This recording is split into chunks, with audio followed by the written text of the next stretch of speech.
Hi, I'm Bad Hands and I play Slay the Spire. I am going to try an Ironclad run on the base difficulty level and try to just explain some of the basics of what's going on. Ironclad is a character who focuses on using hit points as a resource, as indicated by the fact that he heals after each combat, and he starts with the greatest number of max hit points.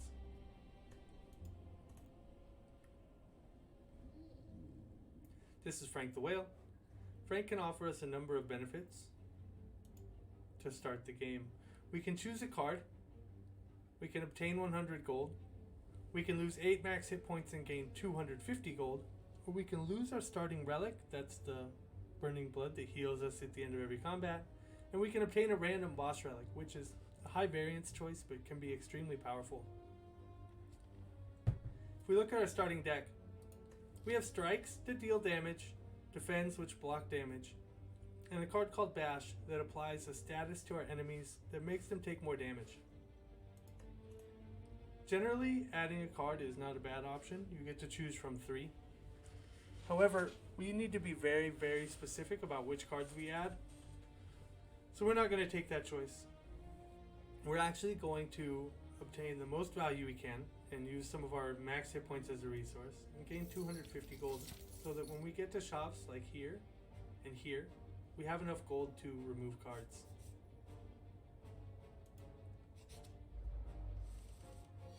This enemy is attacking us for 3 damage, and this enemy is inflicting a negative effect on us. That's a debuff that's either going to weaken us, make us frail, or make us vulnerable.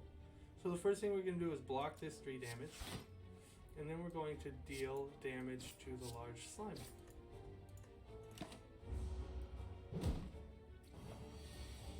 Now we are frail, so we gain less block from block cards.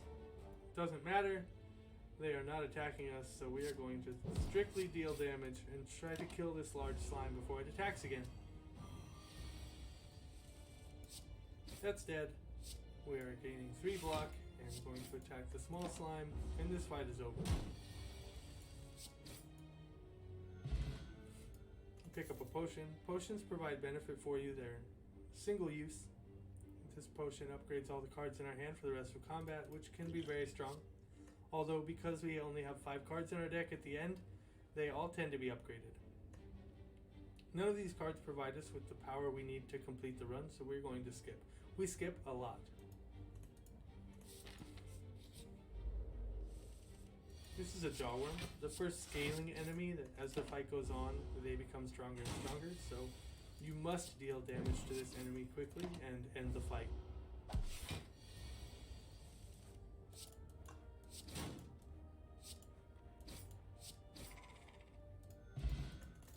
Another potion, that's very strong. None of these cards are what we need, so we will skip them. In general, we are looking to deal approximately 80 to 100 damage per turn and block 40 by the end game.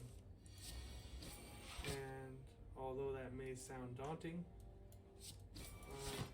if you have the access to the right cards, then it's definitely possible.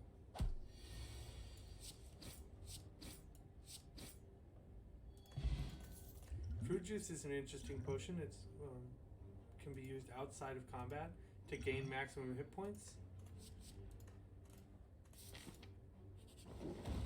These are events, randomized scripted events that provide you with some benefit or sometimes hurt you. We are going to remove. Removal is possibly the rarest effect in the game next to transform, and we need a lot of removal. I could heal here, but because we have 72 out of 77 hit points, I'm going to upgrade this Bash instead for more damage and longer vulnerable. We don't have 25 hit points to heal, so we are going to increase our max hit points by 5. We could obtain a random relic and become cursed, but because becoming cursed adds cards to our deck, we never do that voluntarily.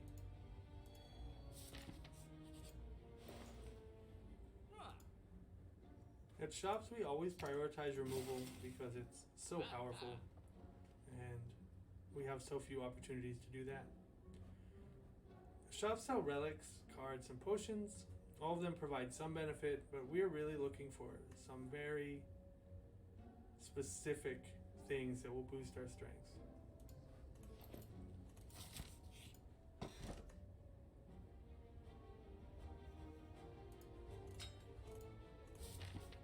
Here we had a choice of relics, the meal ticket, which heals us, or the sapphire key, which unlocks the 4th act, and we may or may not get to the 4th act, so I took the meal ticket. This is an enemy that is extremely deadly. It lowers your strength and dexterity throughout the fight so that you attack and block for less, and it hits very hard.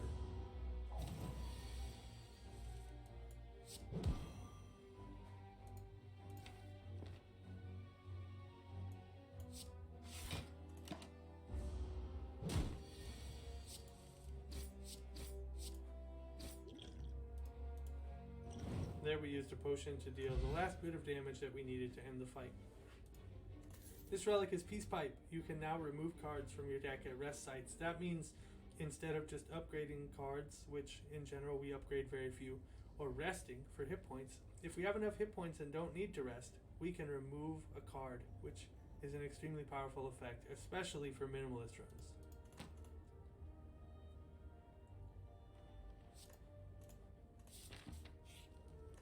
You can see here, now we have to choose. We have 2 events, some of which might provide removal. There might be fights which cause us to lose more hit points. Right now we're at 38 out of 82, which is not a lot. We have the boss fight coming up. We have 7 cards in our deck. So we need to decide if resting, upgrading, or removing a card is more likely to make us win this run. Because we have 2 events and a campfire, and a boss that punishes us for not having enough damage,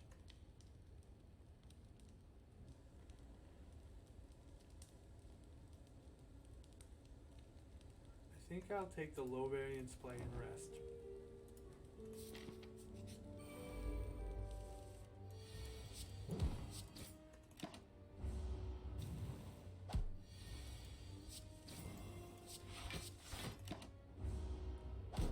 As you can see, these basic fights just consist of playing cards to block and deal damage.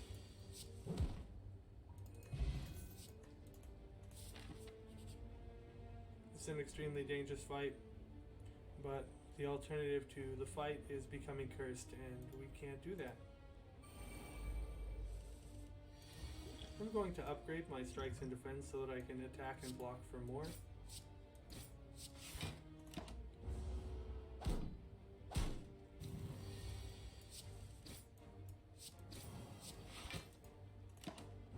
I'm probably going to take a large amount of damage in this fight.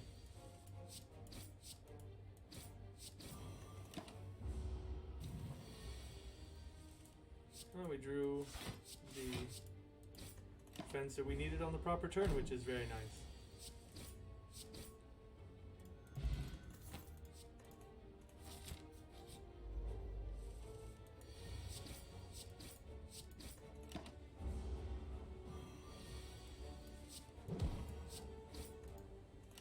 This enemy splits in half once you get it to half hit points.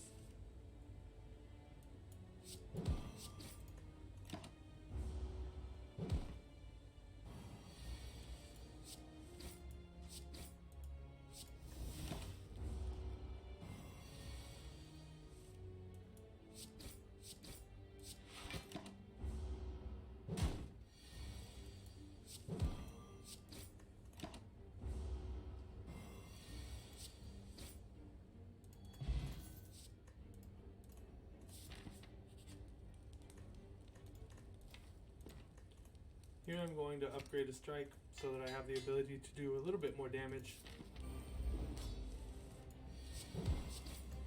We have a lot of gold going into this fight, which is actually a bad thing. It means we're leaving a lot of value on the table, and we haven't taken advantage of that yet. That is strength that's been delayed until we can get to the next shop. which we may or may not be able to do.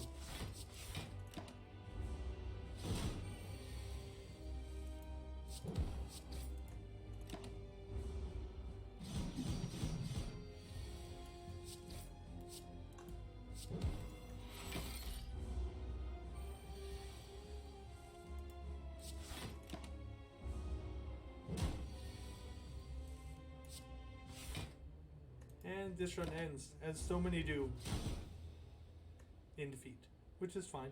We can always try again.